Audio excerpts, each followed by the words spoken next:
I landed with a crash, but thanks to the suit I wasn't hurt.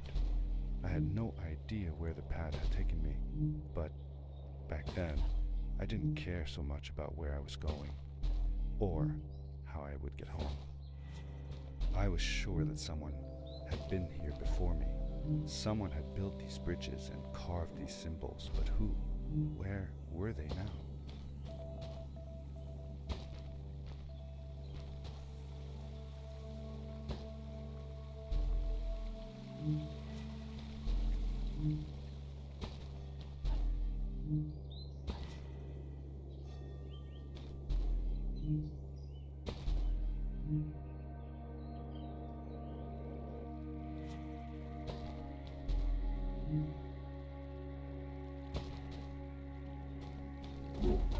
The power core I found activated the suit's grappling device when I picked it up. It must have been left here by my uncle.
These blue lights, did Fred put them here?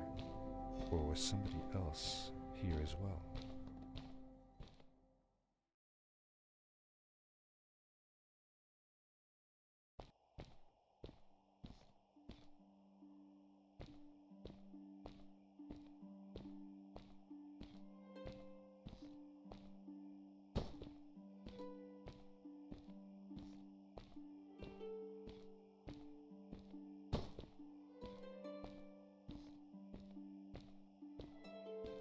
Hello, who are you? You're not from here. Wow, you look just like Fred, but smaller, and with less hair on your face. She knew Fred. I told her that he was my uncle, and that I was looking for him. What's an uncle? I said that I had known him all my life. Really? Me too. I'll help you find him. I'm Madeline. The others call me Mad Maddie sometimes. I don't know why, really. But you can call me Maddie. You've never been to the village, right? Let's meet over there in the square. I'll show you around. I bet you can get there easily with your suit thing. So, I'll see you there. I couldn't believe it. An underground village, inhabited by frog people, or more like salamanders. Either way, they walked like humans, they talked like humans. How was that possible?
Darkness swept over me as I left the glittering lights in the village behind me and headed for the ominous shadows of the chasms.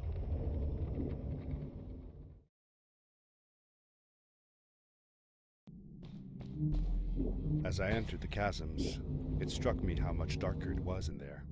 The shadows were black as ink, and although I tried not to be afraid, I couldn't help but shiver.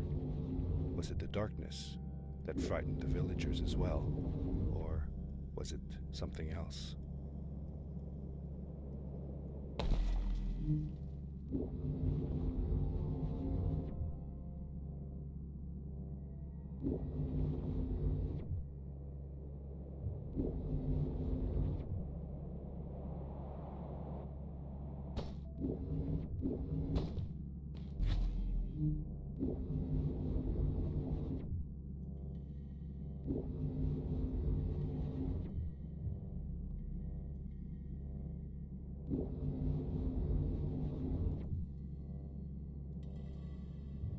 Seemingly bottomless pits loomed below us, everywhere in the cave.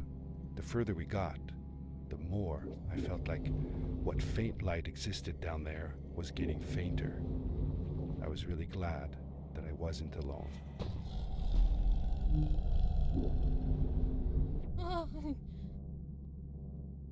What was that? I had never heard a creature sounding as terrifying, and I imagined it wouldn't be happy about visitors.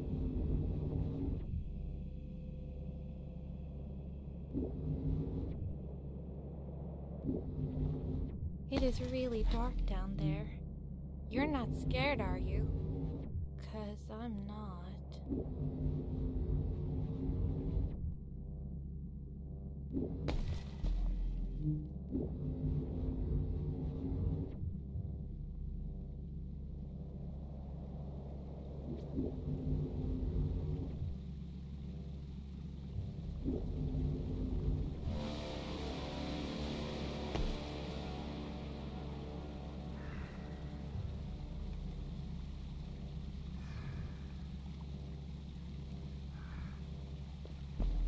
Whoa.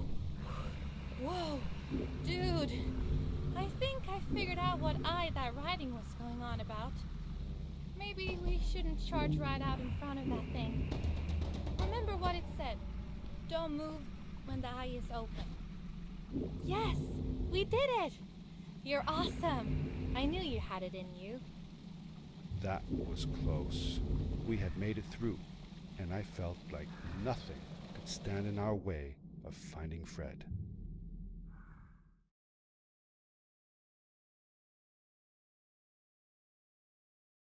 Oh, another one. This one says, "Welcome home."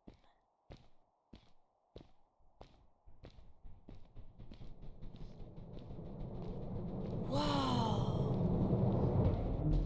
This is it! This is where the Strays built their village. And what a beautiful place they chose. Just look at the sky. It is so big.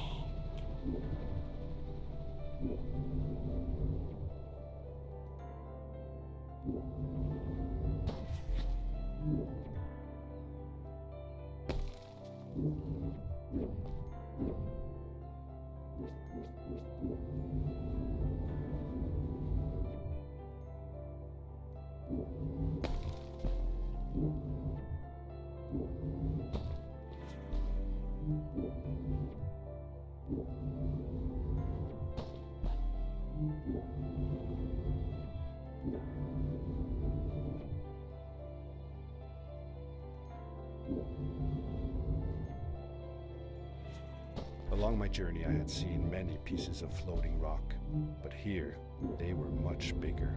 Some were big enough to fit whole villages. How was this possible? Maybe it had to do with the crystals that seemed to be everywhere. If the legends were true, the Stray civilization was younger than the village. Yet, they were making great progress. They invented crystal-powered machines, produced their own fabrics, and built houses out of bricks and stone. It was like a civilization was forming before my eyes.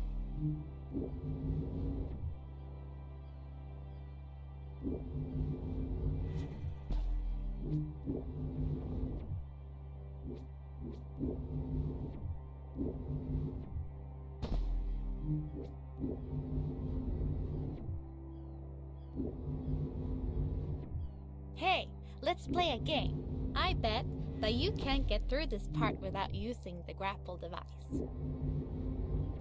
Told you you couldn't do it.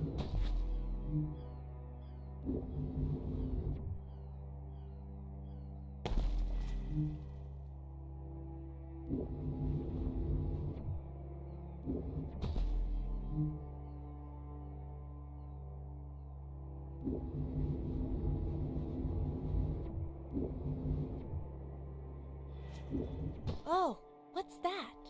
The boots! Look! Couldn't you wear those? With this addition, the suit felt at least 20% cooler. Sweet! Now you gotta try them out. Whee! This is awesome! It was awesome. I don't know how to describe the feeling of bursting through the air like a bullet, so fast that my eyes watered and my belly was full of butterflies.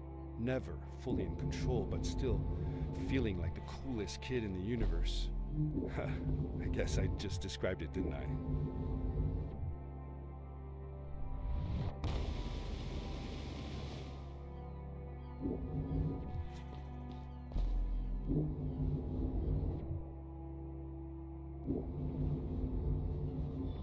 I'd love to do stuff like this with crystals.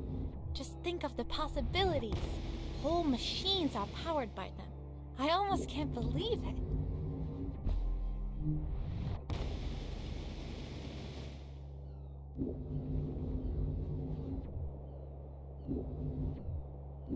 A great, icy mountain loomed before me, and I felt a chill run down my spine.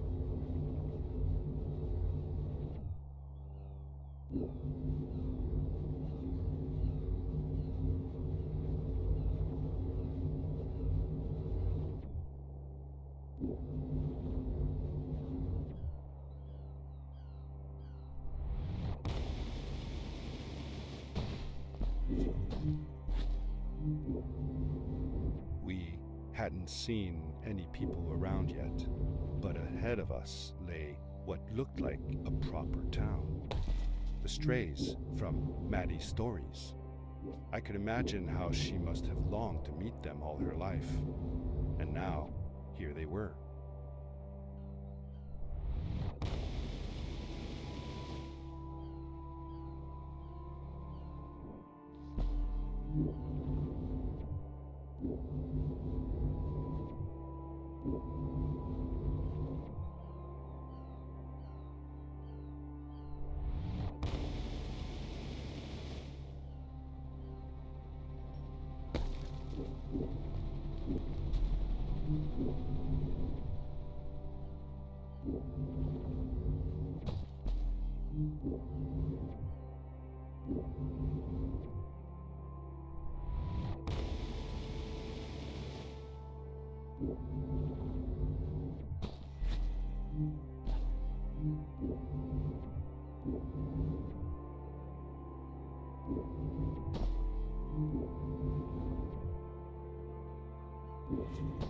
Maddie was silent for a while.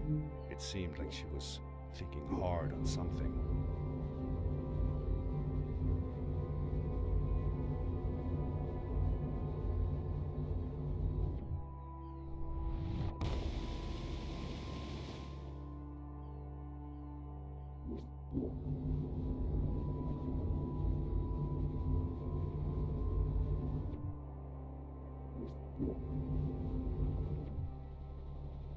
Quickly, grab a hold of that crate.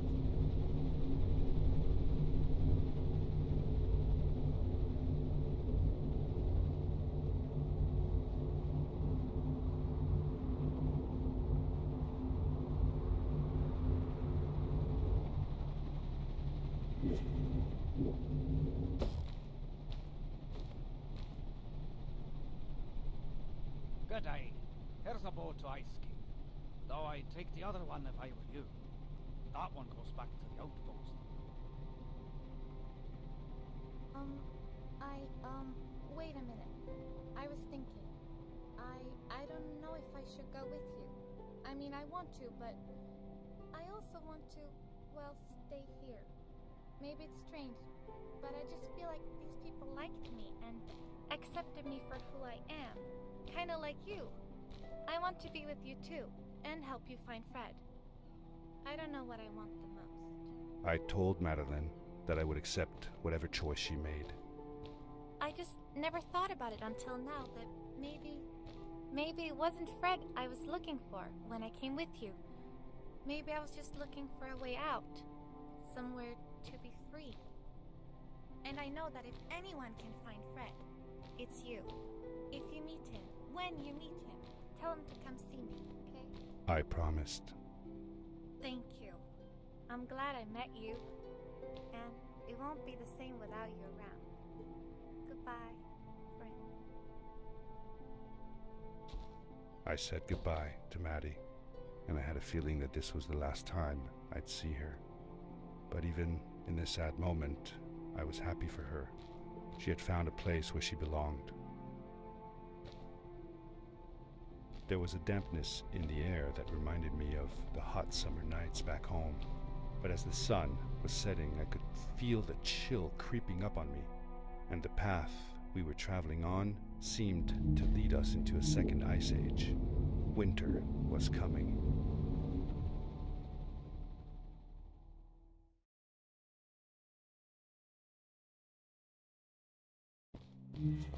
Into the caves again, and now it was just me, alone in these cold, barren halls of ice. But Fred had been here, and now I could feel it. I was getting close. Something wasn't right. The grapple device's energy beam was somehow reflected off of the ice, and I couldn't get a grip. I had to look for areas where the ice was not so thick. This was going to be a challenge.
I found another one of Fred's campsite, noticeably newer than the others.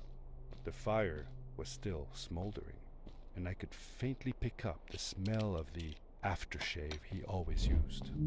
I was closing in on him. I could feel it. He had left some tools behind that I could use to repair my boots. That should do it. Good as new.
was dark all around me, but there was a light at the end of the tunnel.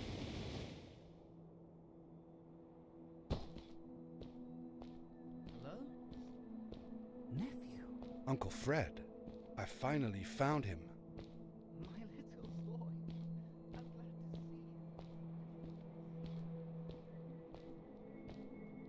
I said that I found the suit in his workshop and that I came looking for him. I'm sorry for being away for so long. But I've been busy down here, you see. The frog people. That was an experiment of mine. Do you remember the eggs I found before? I sent them here by accident, and I had to follow. By the time I got here, they were already growing. These caves were empty before, but my experiment has made them full of life. I've conducted research on them and documented everything about them. And I built a new crystal-powered pad to be able to get back to my colleagues, show them how fantastic this all is. I interrupted Fred and told him about Maddie, how we came all the way to Starhaven together, and that I had promised to ask him if he would go see her there. Madeline. My little Maddie. I should have taken her to see Starhaven long ago. She was always so curious about the strays. When I left her, I wanted to protect her. Or rather, protect myself from losing her. I've changed my mind. I'm not going home. What does research or praise matter when I can be here with these creatures? They need me. And it's just as well. I don't trust this pad for more than one ride anyway. You need that ride. I didn't want to go home, and I asked if I could stay with him and Maddie instead. I'm sorry, nephew. As much as I enjoy having you here, you must go home. Explore the world on your own. Have your own adventures. I reluctantly agreed to go home. I was going to miss my uncle. I will miss you too. But I'm sure you'll do phenomenal on your own. And don't worry about me or Maddie. We'll be fine. The pad is yours, boy. When you're ready.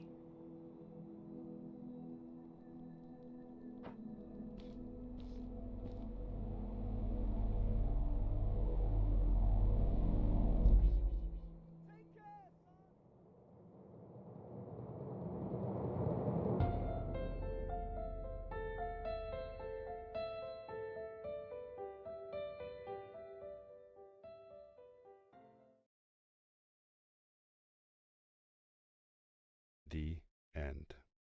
Now, good night, sweetie. Wait, Dad, does that mean Fred is still there? Who knows? That was the last time I saw him.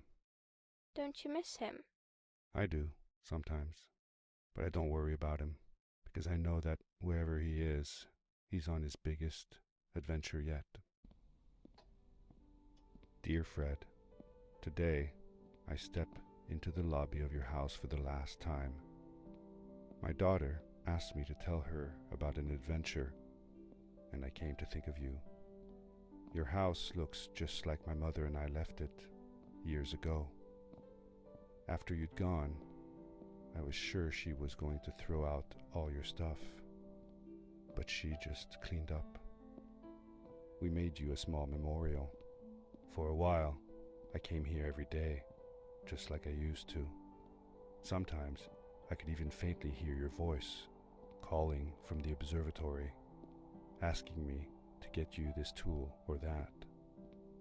I never told my mother about that day. I don't think she would have believed me. Can I believe it? After all these years.